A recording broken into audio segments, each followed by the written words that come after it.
መረመረኝ ደግሞ ደጋግሞ መውለድ አትችይም አለኝ። ምን አለኝ? ንገሩኝ፣ ምን አለኝ? መውለድ አትችይም አለኝ። መጥቼ የሐኪሙን መልስ ለድንግል ማርያም ነገርኳት። ሐኪሙ እንዲህ ብሎኛል፣ ልጅሽ ግን ይችላል፣ እባክሽን ልጅ ስጪኝ ብዬ ነገርኳት። እሷም ከልጇ ከወዳጇ ተማልዳ አማለደችን፣ ልጅ ሰጠችኝ ድንግል ማርያም።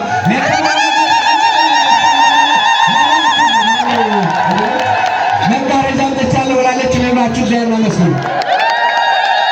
እሺ አንዳችን ሁለታችን አንዳችን ላይ ችግር ነበረ። ማላይ እንደሆነ አይታወቅም። ድንግል ማርያም ማላይ እንደሆነ ሳይታወቅ አንቺ ግን ችግሩን በድብቅ ፍጩ ብዬ ነገርኳት። ድንግል ማርያም ችግሩን ፈታችውና ለእኛ ልጅ ሰጠችን። አይናችንን በአይናችን አየን። ለክብሯ መግለጫ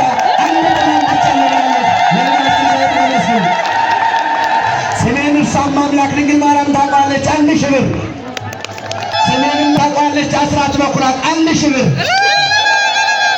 ስፈተን ጨንቆኝ ነበረ። ድንግል ማርያምን መጥቼ ከጭንቄ ገላግልኝ፣ እንዳልፍ እባክሽን እርጅኝ አልኳት።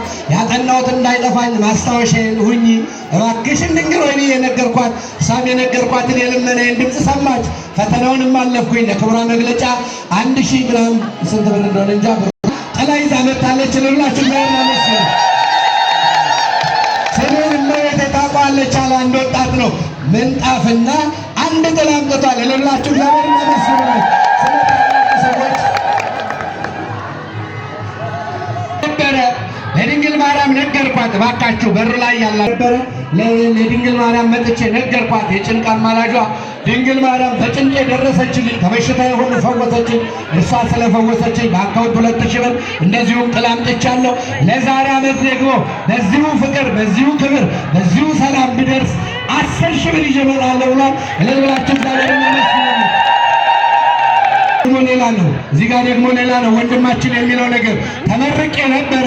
ተመርቄ በማግስቱ መጣሁና እባክሽን እንግዲህ ተመርቄ እንድቀመጥ አትፍቀጂ፣ ስራ ስጪ ብዬ ለመንኳት ተንበርክኬ።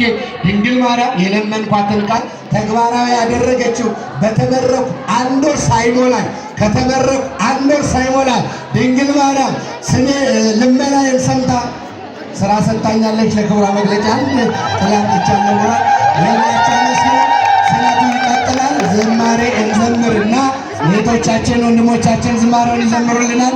ዝማሬ እንዘምርና ስለቱ የሚቀጥል ይሆናል ማለት ነው።